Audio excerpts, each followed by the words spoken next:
ang aspirasyon na ito.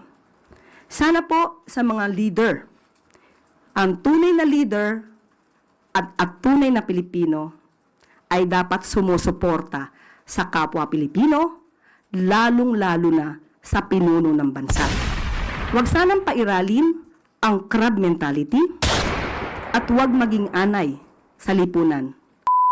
Ramdam na ho ng mga taga-Malacanang ang kamandag nitong si Vice President Sara Duterte. Ang tunay na leader daw ho, sabi nitong si Claire Castro, dapat sumusuporta sa pinuno ng bansa. Hindi ho ganun yun na Attorney Claire Castro, ha? Yung si Claire, hindi ho ganun gumagana yan. Kahit suportahan pa ni VP Sara, yang si Marcos Jr., at alam natin hindi kasi puro kapalpakan ang ginagawa, makikita at makikita ng ating mga kababayan ang pagiging mahinang leader nitong si Marcos Jr. Hindi sapat ang pagsuporta ng mga opisyal ng pamahalaan sa presidente para maging successful ang kanyang pamumuno sa bansa. Siya sa atin yung humaigi yung inyong mga polisiya. Diyan nga lang sa PCO, puro kapalpakan ng mga pinagagawa nyo. Imbis na i-address nyo ang tunay na issue, ano ba yan? Kriminalidad, illegal na droga, korupsyon. Diba? Hindi tama ang direksyon ng ating bansa. Kung ano-ano pinag-aatupag nyo. Mga vlogger at kung sino-sino pa, si dating Pangulong Rodrigo Duterte, dapat talaga kayo magsama-sama nitong sila Trillanes. Itong si Trilling ho, kini-question ho siya sa social media ngayon ng ating mga kababayan. Bakit pa daw ho siya tatakbo ng pagkasenador? Gayong wala naman siya nagawa bakit pa daw siya tatakbo ng pagka-mayor? Noong senador daw siya, wala naman siyang nagawa. Pero bago lahat ng yan, sa like at sa subscribe, masaya na tayo dyan sa mga gusto sumama sa ating community. Yung join button, nandyan lang sa baba. Para sa mga nagsasabing walang nagawa itong si Trillanes, mali kayo dyan. Maliban sa pakikipag-away sa Senado, maliban sa pakikipagtalo sa kanyang mga colleagues sa Senado noong senador siya, meron hong nagawa yung mama na yan. Mamaya ho mga kababayan, para sa mga kumukuha ng PRC, nurse, engineer, doktor, teacher, sino pa ba, dentista, malaki ang pasalamat nyo dito kay Trilling. Yung kanyang ipinasang batas, yun ang dahilan kung bakit kayo napakaginhawa ng inyong pamumuhay ngayong mga panahon na to. Okay? Mamaya, huwag niyo sabihin walang nagawa yung mama na yan. Unahin ho natin itong si Trilling. Pakinggan niyo ho ito mga kababayan. Merong comment dito, wala kang nagawa sa Senado tapos tatakbo ka ng mayor ng Caloocan. Nako, yari ka dyan. Hindi ho totoo yan. Hindi ho tayo naniniwala dyan. Eli, pasok ka dito ha. Pasok. Dito ka papasok. Ipaliwanag mo na kini-question nila na walang nagawa itong si Trilling.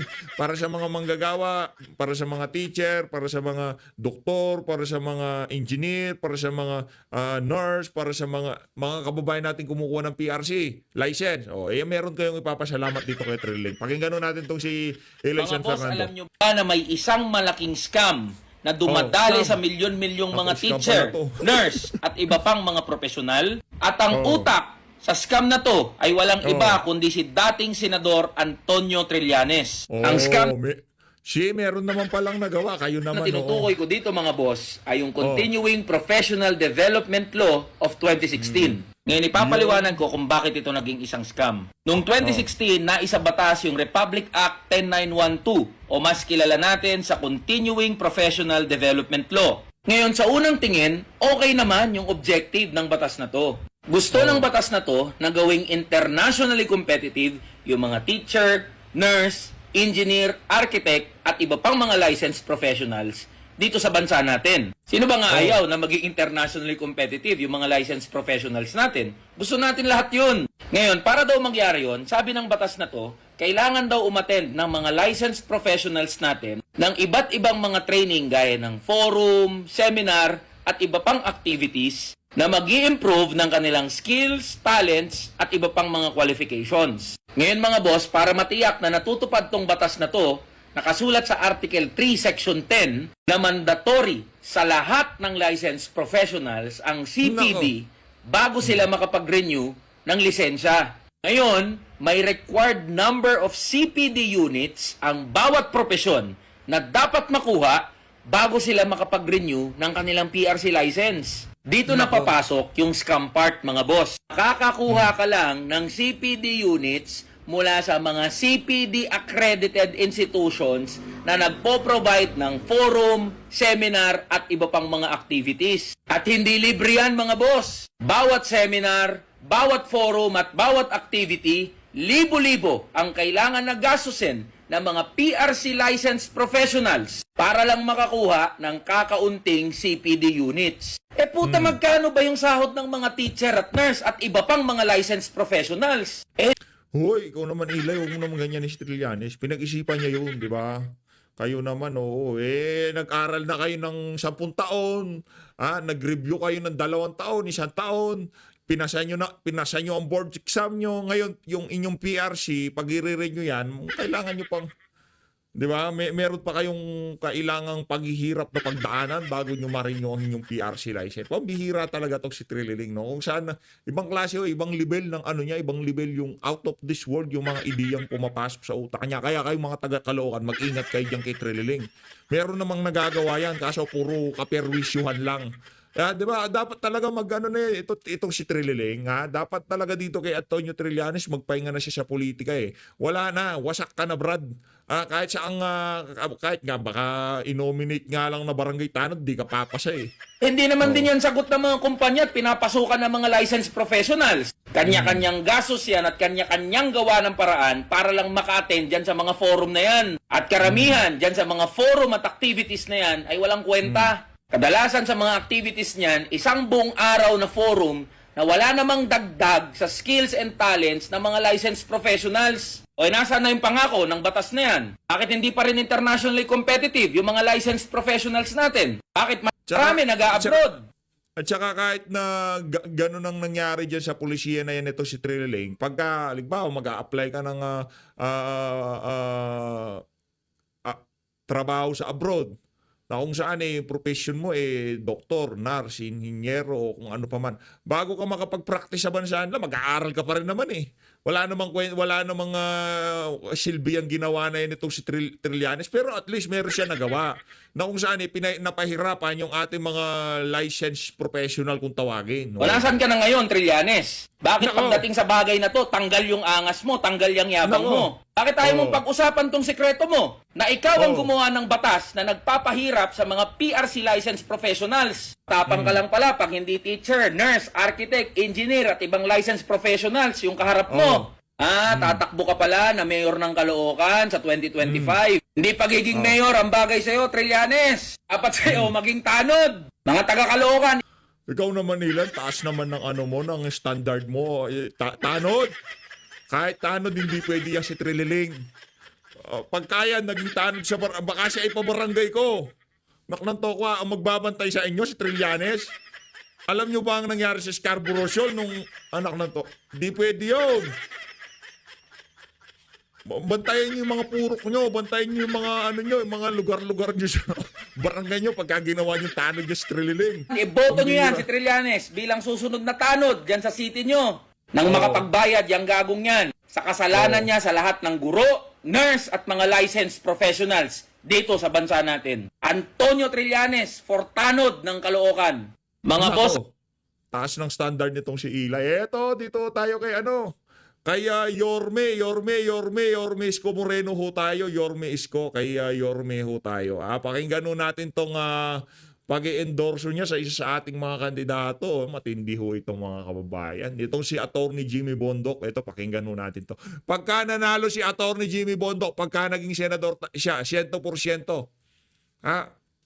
Wala ho kayong makikitang panukala o batas na maipapasa na nasa ilalim ng pangalan niya na siya ang utak dyan na kagaya ng ginawa nitong si Trililing. Makakaasa ho tayo ng mga dekalidad na batas, dekalidad na serbisyo dito kay Atty. Jimmy. Pakinggan natin to. Hindi nyo pa nakita. Oh. Tama? Bumoto na rin naman tayo hindi natin nakita. Buti na yung nakita natin yung isa. Labing dalawa naman, pwede ba isingit?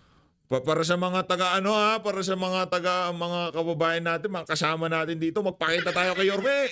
Tuloy-tuloy tayo dito sa lusod na Maynila, di ba?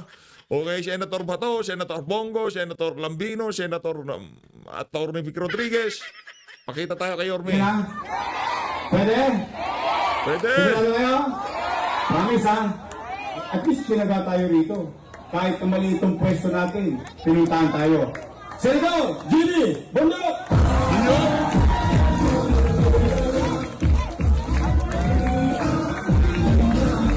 Maliwanag pa ho sa sikat ng araw, inendorso ho nitong si Yorme, itong si Attorney Jimmy Bondo. Ngayon na nga, punta na ho tayo dito kay Ate Claire. Ito si Ate Claire Castro. Pakinggan ho natin ang kanyang mga sagot sa katanungan ng mga media diyan sa Malacanang. Dati kalaban lang ho niya yung Newsnet 25. Di ba? Ngayon, ang dami na ho niyang kalaban dyan. Pakinggan ho Ang natin to. hirap mong hanapin. Magandang umaga, Yusek. Yusek, meron po ba tayong timeline tungkol doon sa kung kailan natin ipakakalat sa iba pang bahagi ng bansa yung 20 pesos na kada kilo ng bigas after 20 ng pesos kada Visayas? bigas. Okay, inaayos na po ang mga maaaring issues tungkol sa logistics, pero ito po ay ipapatupad po talaga nationwide. At hindi lamang po ito ang naisin at aspirasyon ng ating Pangulo. At sa susunod pong taon, naisin po natin na mabigyan po ng sapat na pondo na hindi na rin po kakailanganin ang anumang tulong mula sa LGUs. So, yan po ay bibigyan po ng pondo para po maibsan po talaga ang kahirapan sa pagbili po ng napakamahal na bigas. Yusek, ang Ang tindi ho nun mga kababayan, no? Ngayong papalapit na eleksyon, talagang sinusubukan ho nitong Marcos administration. Again, ano na naman ho yan? Isa na naman ho sa mga pambubudol na gagawin nila. Kasi, halimbawa, ayuda, hindi gumagana. Hirap tayo dyan, di ba? Alam ng mga kababayan natin na binibili natin ang boto nila. Di ba ganun no ang labas, no? Hindi na tayo binoboto. Kumbaga, hindi na epektibo ayuda. Ano gagawin natin? Para ma-publicize ang administration at ang kanyang senatorial slate. Gawin natin 20 pesos ang bigas. Lahat ng ayuda, i-redirect natin yan sa bigas. Okay?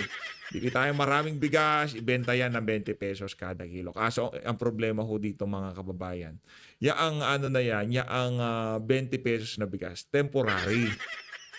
Sigurado temporary ho tayo. Pagkatapos ng eleksyon, tapos na rin ho yung 20 pesos na bigas na yan. At ang matindi ho dito, yung kung ano nga ba ang kalidad ng bigas na yan. Baka kung tawagin niya ni Atty. Vic Rodriguez, yan yung bigas tubig.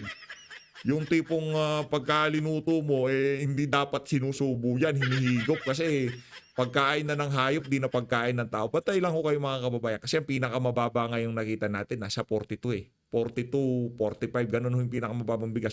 Yung pagka nagpunta na ng 35, 38 yan, hindi na ho patukanan ng manok yun. Ganun ho ang presyuhan sa merkado ngayon. No? Ngayon, kung kaya ho nilang ibagsak yan ng 20 pesos, ay abang-abang ho kayo, baka ano ho yan, budol rice kung tawagin. Pagka linuto nyo, dapat hinihigop, hindi sinusubo. Panoorin ito rin natin to si Claire. perspektiba ni Pangulong Marcos, masustain ito hanggang sa pagtatapos ng kanyang termino. Anong assurance natin sa mamamayan na masusustain ito hanggang 2028? Muli, sasabihin natin, ito po yung aspirasyon ng Pangulo na maipatupad po ito hanggang sa 2028. Mabibigyan po ito ng tamang pag-aaral at tamang budget po. Yan po ay talaga pong nanaisin ng Pangulo na maipatupad. I believe, Yusek, 'Di ba nakakaloko ho sila, no? Nanaisin daw ng pangulong maipatupad dahil malapit ang eleksyon. Mahina ang kanilang mga kandidato. Ang pangit ng approval at trust rating ng pangulo. Ngayon nasusubukan ho nilang approach dito ay pababain ang presyo ng bigas. Pero yung root cause ng problema natin sa pagkain agrikultura, yung talagang napabayaan, naging DA secretary na siya, walang nangyari. Hindi pa rin ho na-address yun. So ano mangyayari ho dyan? Patuloy lang ho ang pambubudol na gagawin ni Marcos Jr. Ang problema ho natin dito agrikultura. Hangga't hindi naging sustainable o hindi na-upgrade yung teknolohiya sa pagsasaka ng ating mga kababayan, mga magsasaka, hindi ho tayo makakakita ng tunay na pagbabago sa presyuhan ng mga agricultural product dito sa ating bansa. Ano ho yan? Wag ho kayong magpabudol. Budulan ho yan eh. Yang si Marcos, yung budol-budol ho yan. Bababa ng 20 pesos. Anong dahilan? Gumanda ba ang ani ng ating mga kababayan? Diba? Sobra-sobra na ba yung ani? Napababa ba ang cost production ng mga agricultural products kagaya ng bigas? Presyo ng abono, yung teknolohiya ba ay talagang gumanda na? Diba? Yung bago natin sabihin na, wow, nabibente peso bigas, yung mga kakapitbahay natin mga magsasaka, tanungin ho natin sila, magkano binili yung bigas mo, yung palay mo nung nag-ani ka? Ay, ano lang yung bigas ko, nasa 18 pesos per kilo. Naknang tokwa, ipuproseso, isasako, lahat na lang ho ginawa. Tapos bebenta ng 20 pesos. Ano ho yan, malaking pambubudol na naman. Yun ho ang ating sinisigurado dito. Hanggat hindi gumanda ang estado ng pagsasaka sa Pilipinas, lahat ng nakikita nyo na yan, na bumaba ng ganito, bumaba ng ganyan, kabalbalan ho yan, manwala ho kayo sa akin. Pero pagka nakita na natin yung ating mga farmers, sila na yung tipong nag-export, ine-export na yung natin, yung mga produkto natin sa iba't ibang dako ng mundo, bigas, kung ano man yan, prutas. Karamihan ho ng ating pagkain dito sa Pilipinas, partida, agricultural nation ho tayo, marami ho tayong patag na at yung klima sa atin, talagang angkop na angkop ang pagsasaka, kagaya ng Thailand, Vietnam, di ba, Indonesia.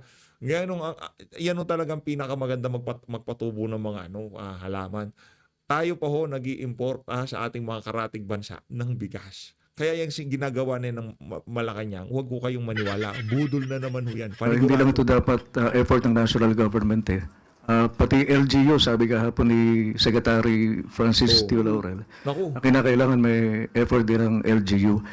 Meron bang participation ng LGU doon sa aspeto ng pagbibigay ng subsidiya? Kasi I believe ang Cebu yata, meron silang tulong. Anak ng tokwa, angle pa lang, anggulo pa lang ng camera talagang Huwag niyo sabihin hindi tayo nag-rehearsal pag merong ganyan. Anak ng tokwa, di ba? Nandiyan si Ivan, nandiyan si nandun sa dulo itong si Sir. At yung pagtatanong niya, leading eh. Leading, spokesperson ka na ng Malacanang ngayon, Brad? Pambihira. Na subsidiya para dito sa effort na ito. Opo, kaya po naging pilot area po ang Visayas Una, areas sagot niya, because una po na nagbigay ng kanilang pagbigay ng kanilang anunsyo na sila rin ay magkikipag-cooperate. Nauna silang magsabi na sila ay makikipag-cooperate para po makatulong din po sa naisin ng Pangulo ng pamahalaan ng gobyerno na mabagyan po ang ating mga kababayan ng bigas sa murang halaga sa 20 pesos kada kilo. At sa susunod nga pong taon ay mas nanaisin po ng Pangulo na ito po ay sagutin na ng national government. Pero kung meron pa po talaga ng mga LGUs na makikipag-cooperate pa po at kaya po nilang makapagbigay ng subsidiya, ito po ay tatanggapin pa rin po natin. Malaking tulong po iyon. One last hirit na lang, Yusek. Saan ma-avail ang ating mga kababayan yung murang bigas? Bukod sa inaasahan natin sa Kadiwa, saan pa? Since ito po ay mayroong cooperation mula sa LGUs, magbibigay din po ng sariling guidelines ang mga LGUs kung saan po nila ito maaaring ibenta. Ibig sabihin, ito subsidiya.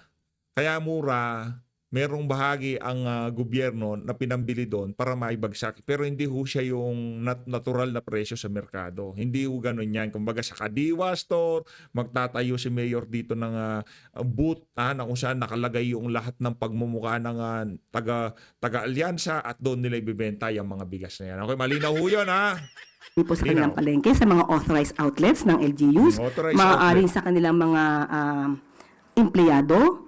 Ito po ay magiging depende po sa magiging guidelines po ng LGUs. Pero sa mga Kadiwa po ay yan, kumbaga yung direktiba manggagaling nasyonal, papuntang local, papuntang municipal, papuntang barangay, para lahat ng kandidato nila dito sa alyansa, from national to local, talagang makapagsalansan na maayos. Ayun, maganda nga naman. Sabi siguro ni Bangag, hindi ko kayo makuha sa ayuda, idadaan ko kayo sa bigas. Bantay lang ko kayo mga kababayan. Ano na naman yan? Meron na naman kumita dyan sa bigas na yan. Sigurado. Salamat po, Yusek. Thank you. Next. GMA News Online. Good morning po, Yusek.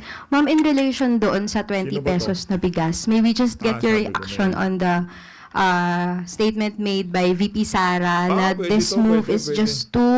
is just another election promise to boost the chances of the Marcos administration senatorial candidates na manalo po sa eleksyon.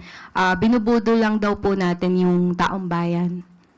Unang-una po, matagal na po nilang ini-issue na mukhang hindi kakayanin ng Pangulo ang aspirasyon na magkaroon at mag-deliver ng bigas sa halagang 20 pesos kada kilo. Ngayon po, na unti-unting natutupad ang aspirasyon na ito ng Pangulo, bakit muli na naman silang nagsasalita, nagiging negatibo? Muli, uulitin natin, ang gusto po ng Pangulo, ng Pangulong Marcos, ay ma-deliver sa taong bayan ang bigas sa murang halaga. Noon pa po ito. Pero ngayon po ay nagsusumikap ang ating pamahalaan, ang ating Pangulo na matupad ang aspirasyon na ito. Sana po sa mga leader, ang tunay na leader at tunay na Pilipino ay dapat sumusuporta sa kapwa Pilipino, lalong-lalo na sa pinuno ng bansa. Huwag sanang pairalin ang crab mentality at huwag maging anay sa lipunan. Magkaisa tayo para matupad ng Pangulo at ng pamahalaan ang mga aspirasyon para sa taong bayan. Pero Ma'am, away di Nako, yari tayo dyan, Atty. Claire. Dispalinghado na naman yung paliwanag mo. Paano ba yan? So, sasagutin na naman yan na sambayan ng Pilipino. Again, babalik pa rin ho tayo doon sa issue ng agrikultura. Hanggat ho kasi di natutuldukan yan, lahat ng sinabi na ni Claire Castro, puro pambubulo lang ho yan. Yung tipong yung aspirasyon ng Pangulo na mapababa ang presyo ng bigas sa ating bansa ay talagang suportahan na lang dapat wag nang punahin, wag nang questionin. Di ho maaaring ganoon. Ngayong mga panahon na to, dahil nga naman merong track record ng amo na mambubudol, hindi ho natin pwedeng basta-basta padulasin at hindi i-scrutinize yung mga ganyang klaseng polisiya. Again, babalik ho tayo sa ating mga magsasaka. Kung meron ho kayong kamag-anak na magsasaka, kung meron ho kayong mga kamag-anak na nagbebenta ng bigas o rice dealer o namimili ng bigas, tanungin niyo ho sila. Kahit sila wag na ho tayong maglokohan dito. Tanungin niyo ho sila kung posible ang 20 pesos na bigas. Hindi ho talaga posible yan. Kasi doon pa lang sa production cost, halos ganun na production, ibig sabihin, krudo, tubig, pagod, lahat, pagkain, ng pagsasaka, doon pa lang ho, halos tumatabla na pagka 20 pesos. Hindi pa ho nagiling yung bigas, di pa nabalatan. Paano nyo magagawang 20 pesos? Ang ano dito, dapat maging efficient yung ating mga magsasaka. Mapababa ang presyo ng krudo, maging libre ang patubig, yung teknolohiya para mas masagana ang kita nila, mura ang halaga ng pagpuproduce nila ng bigas. Doon nila na mabibenta ng tag 5 piso kada kilo, di ba? Pwede nilang ibenta ng mas mababa talaga kada kilo. Kasi kikita sila, kasi marami ang napuproduce nila, mura yung paggasta nila. Kaya mura nilang maibibenta. Hanggat hindi naging ganon ang senaryo sa ating pagsasaka, lahat po nang gagawin nila na yan. Maniwala ko kayo sa akin. Maniwala ho kayo kay PH, update ko kayo, maniwala kay Claire Castro. Band-aid solution, gimmick ngayong papalapit ang eleksyon. So, mag-comment kayo dyan kung meron kayo ilalatag na argumento. Kasi kung hindi ilalatag yan nitong si Claire Castro, dahilan kung bakit bumaba bigas. Ito na ho ang ating production ng cost production, yung gastusin pagka nagtatanim ng bigas. Nakakapag-produce ho tayo ng 1 kilong bigas, kada 1 kilo gumagasta lang ho ang ating mga magsasaka ng 5 piso. 5 piso, kaya nagbibenta ho nila ng 10 piso kada kilo ng kanilang mga napuproduce na palay. Diba? Maniniwala ho tayo kasi ano pa yan, bababa pa yan. Let's say, 5 piso yung production cost, ibebenta nila ng 10 piso kada kilo. Maniniwala ako, mabibenta yan sa merkado ng 10 kilo. Kasi yung production cost, mura. Kahit na i-mill pa yan, i-bag pa yan, o kung ano pa gawin dyan. Kumbaga, yung presyo, kumita na yung mga magsasaka, kikita pa yung nasa middleman, at kikita pa yung mga taga-palengke. Hindi naman pwedeng 18 pesos yung production cost, tapos bebenta niya ng 18 pesos. Ano yun? Lokohan? Ganon? Siyempre kikita din naman yung mga magsasaka. Halimbawa lang yung figure na yun, hindi tayo aware kung magkano talaga yung production cost ng bigas. Pero base sa ating mga narinig sa mga nakalipas na panahon, mahal ho ang production cost. Siyempre meron pang middleman dyan, palengke, lahat yan. May pagdadaanan yan, yung pagbimil ng bigas. May bayad ho yan. Ngayon pagka hindi pinaliwanag ni Claire Castro, ang naging dahilan sa pagbaba ng presyo ng bigas, binobola lang ho kayo niyan. gusto ho natin bumaba ang presyo ng bigas. Isa ho tayo sa mga, kung magagawa ni Marcos Jr. yan, mapapalakpakan ho natin siya. Kasi marami sa ating mga kababayan, sinasandalan ho talaga yung bigas na yan sa kanilang pang araw-araw na pamumuhay. Di kagaya ng mga pa-steak lang dyan. Di ba? Wala nang ginawa, kundi puro masasarap ang kinakain. Mga kababayan ho natin, talbos ng kamute, ang tawag dito, sardinas, kain, pwede na. Di ba? Yun lang ho talaga bigas, kumbaga yung pinaka pampuno ng kanilang mga tiyan. Ha? Ngayon, pagka napababa yan, saludo ho tayo. Pero dito sa paraan ng pagpapababa nila, mga kababayan, wag ho kayong basta magpabudol. Itong mga kandidato na to, ang gagawin ho nila, itong mga 10 na to, yung ating mga kandidato, ang plano ho nila, ang strategiya ho nila sa pagpapababa ng presyo ng bigas, hindi ho kagaya ng approach nito si Marcos Jr. Yung tipong mag-aanunsyo na lang, 20 pesos na lang ang bigas, kalokohan. Ito ho, polisiya, solidong programa, at higit sa lahat, labanan ang korupsyon. Huwag ko kayo maniwala kay Claire Castro. Ako na ang nagsasabi sa inyo. Kasinungalingan lahat ng sinasabi niya pagdating sa presyo ng bigas na yan. The government choose Visayas po. Kasi yung isa rin niyang sinasabi, given na vote-rich region yung Visayas, kaya ito raw yung pinili. Ano po yung basehan ng government kung bakit Visayas? Una-una po, na sabi po sa atin, ni Secretary Kiko Laurel, na kaya po Visayas, unang-una po, maraming stocks po ang NFA sa nasabing lugar at sila po ang naunang magsabi ng pakikipag-cooperate sa Pangulo sa pagbibigay po ng subsidiya. Kaya po nauna po ang Visayas areas. Mga taga Mindanao, relax lang kayo. Huwag kayong magalit sa kay Claire. Ba't wala pa Mindanao? Yung Balance Luzon kasi, doon yung nandoon yung, kumbaga, yung Luzon, nandoon ho kasi yung mga tawag dito, mga loyalista nga nasa Luzon ho sila. So talagang pa-prioritize yan. Kaya malaki yung boto nila dito, yung mga taga-alyansa. Talo ho talaga sila sa Visayas at Mindanao. So hintay lang ho kayo, ang budol rice paparating na dyan sa Visayas at sa Mindanao. Dahil yan ho talaga, kung nananalo itong mga taga-alyansa sa isang lugar, hindi naman nun nila ipaprioritize yan. Yan ang sinasabi nating budol strategy. Wag ho kayong, yari na naman ho kayo dyan. Kaya yung kay Amy Marcos, laki yung pambubudol Ito niya. rin po ay pinatotohanan po ni Governor Gwen Garcia. So bakit naman po natin haharangin ang magandang adhikain na ito, ang magandang goal na ito ng Pangulo na makapagbigay ng murang bigas at sa pangunguna po ito sa Visayas areas. Wag po natin harangin, wag po natin pagbawalan yung mga taong bayan na bumili ng murang bigas. Ito po ay muli para sa taong bayan, wag natin mahayaang magutom ang taong bayan. Hindi porket po umura ang bigas, sasabihin na panghayop ang nasabing bigas. Liliwanagin lamang po natin. Ang ibebentang bigas ay yung bigas po na nabibili ngayon sa halagang 33 pesos. So wag po nating maliitin ang mga farm. Hindi natin minamaliit. Walang nagmamaliit dito, madam. Walang nagmamaliit. At kung merong sasabi niyan sa ating mga kababayan na sinasabi nila hindi maganda yung kwalidad ng bigas, hindi naman yan eh. Hindi naman yan dahil galit yung mga kababayan natin. Yun na natatikman nila, yun ang nakita nila. Malay mo pagkasaing may amoy. Bibili mo pa lang medyo may buk na. 'Di ba? Merong ganun eh. Nagkalat yung mga video na yan sa social media pagka binibili nila diyan sa may Kadiwa, 'di ba? Attorney Claire, please. Mas magaling ho kayo. Magaling. Naging magaling ka ba, ate? Farmers natin dahil local farmers po manggagaling ang bigas na ito.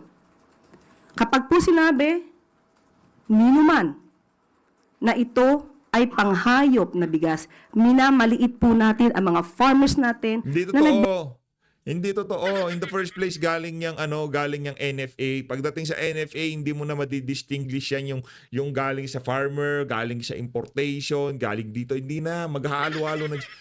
Budulan, puro kayo kabudulan galing sa mga farmers. Yung ibang mga farmers natin, nagtatanim sila para sa pangsariling pangkonsumo, hindi na pagbenta sa merkado. Kasi pati ho silang mga gutom. Pagka nga naman nagtanim sila, kung sila nakakain doon sa ani nila, hindi na ho sila bibili. Sila lang magpapagiling. In suma, makakamura pa rin ho sila.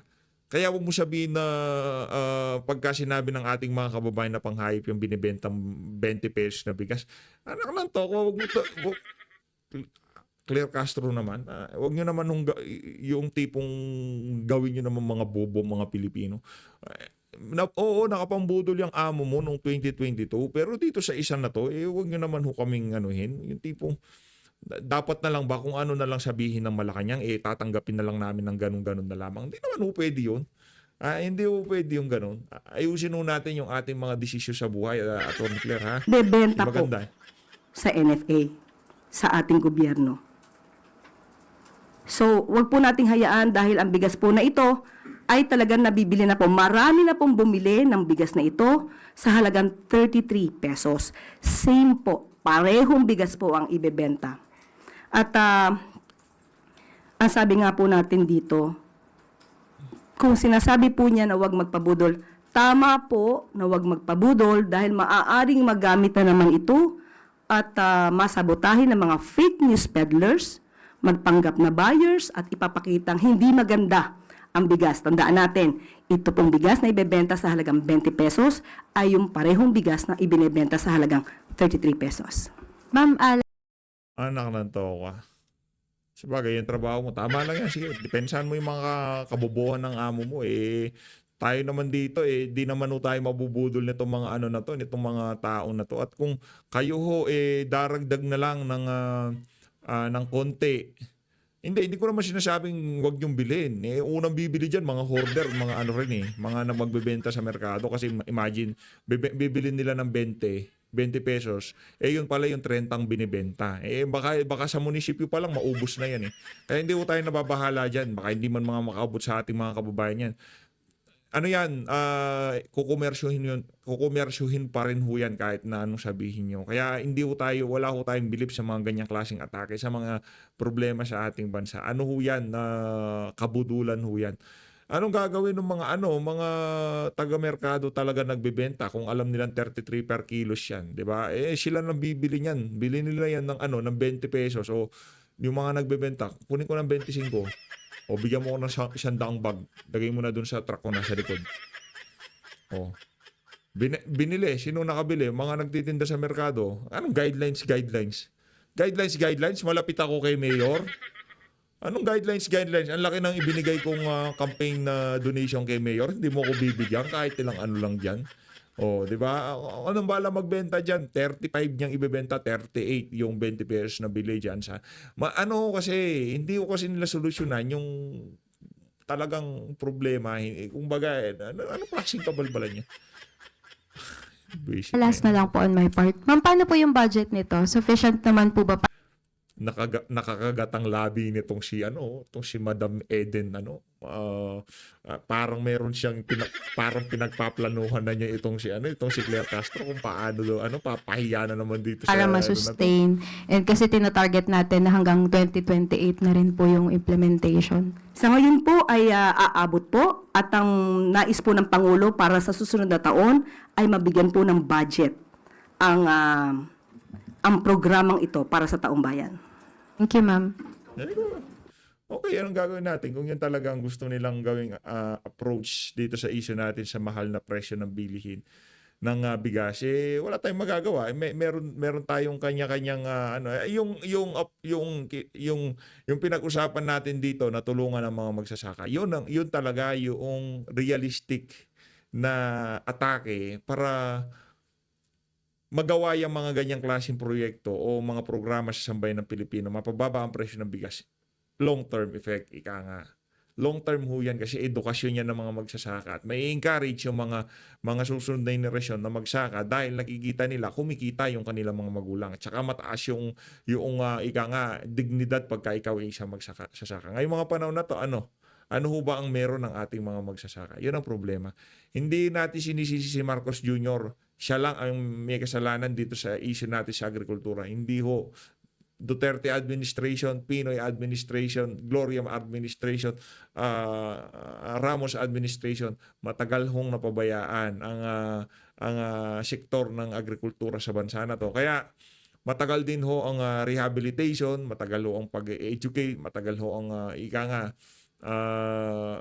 pagpapakilala sa mga bagong teknolohiya sa ating mga magsasaka. Kasi yun pa rin traditional pa rin yung tipong kung anong tinuro sa kanila ng mga ninuno, yung ganitong gagawin natin. Wala akong yung tipong mga bagong inobasyon kagaya sa ibang bansa, di ba? Diyan sa Thailand, sa Indonesia, Vietnam, mga drone na ho ang ginagamit nila para kung ano man ang linalagay nila sa mga crops nila, hindi na ho sila gumagamit ng napakaraming manpower pag nagtatanim. Isang makina na lang, AI, yung imamap niya yung buong rice field, o iikutan niya, so alam na niya kung paano niya aatakihin yung pagtatanim. Yung mga ganong, kasi pagka bumaba yung alam naman ho ninyo yun. Di ba? Nakikita niyo ho yan sa internet, yung tipong mga nagtatanim, AI, di ba? Yung ginagamit nilang patubig sa ibang bansa, wala na ho yung kagaya sa atin, yung di makina. Hindi ho ganon, yung buong kanal. Kahit nagaano pa karami nagpapatubig, pagka binuksan mo yung harapan mo, talagang lalabas yan ng tubig. Wala ho tayong ganon. Hanggat ang mga farmer natin nagre-rely sa patubig na gumagamit ng krudo, wag ho kayong aasa na bababa ang presyo ng agricultural products sa Pilipinas. Kung yung mismong patubig hindi libre, yun ho kasi number one natin, yun yung pinaka natin, basihan natin kung paano mapapababa yung pagpapatubig. Hanggat ang patubig hindi readily available sa mga magsasaka, wala hong mangyayari sa kanilang mga crops. At least kung tamaan man yan ng bagyo, tamaan man yan ng kung ano mang sakuna, nabahaan yung mga pananim mo, o nasira man yan sa kung ano mang klaseng kadahilanan, yung patubig ho, hindi nyo na naging problema yan. Hindi nyo na ilinabas sa nyo, sa bulsa nyo, di ba? Na yan, libre na yan. Yung binhi, galing na rin munisipyo yan. Yung na lang, abono na lang. Kung matalo ka, hindi gaanong masakit. Ngayon kasi, yung tipong pagsasaka ng mga natin ngayon, mga magsasaka natin, parang nakabaon sa ilalim ng lupa yung isang paa nila. Yung tipong pagka nalugi ka dito, naku, sa susunod na taong ka na makakabawi ulit. Ganon ho yung laban nila ngayon. Yung pagka ikaw natalo ko ngayong anihan na to, sa papalapit na anihan, susunod ka na magtanim ulit dahil mabigat-bigat. Uutangin mo abono, uutangin mo patubig, uutangin mo yung binhi mo, uutangin mo yung pagpiprepara ng ng lupa mo, di ba? Kasi hindi naman basta-basta itatanim yan. Ipiprepara pa ho yan, ibabaliktad yan, di ba, yung mga malalaking makina, papadaanan. Hindi naman may bigas ka, may palay ka, isasabog mo na lang. Hindi ganun yun. Marami hong prosesong pinagdadaanan. Kung yung mga proseso na yon, doon pa lang gumagasta ng napakalaki, paano mo ibibenta ng mura? Ikaw talaga, Claire Castro, palibhasa, hindi ka nagsaka. So, Loy, maraming salamat sa pag-support sa PH Update. Mag-ingat ho kayong lahat. Mahalin natin Pilipinas. Hinang klase.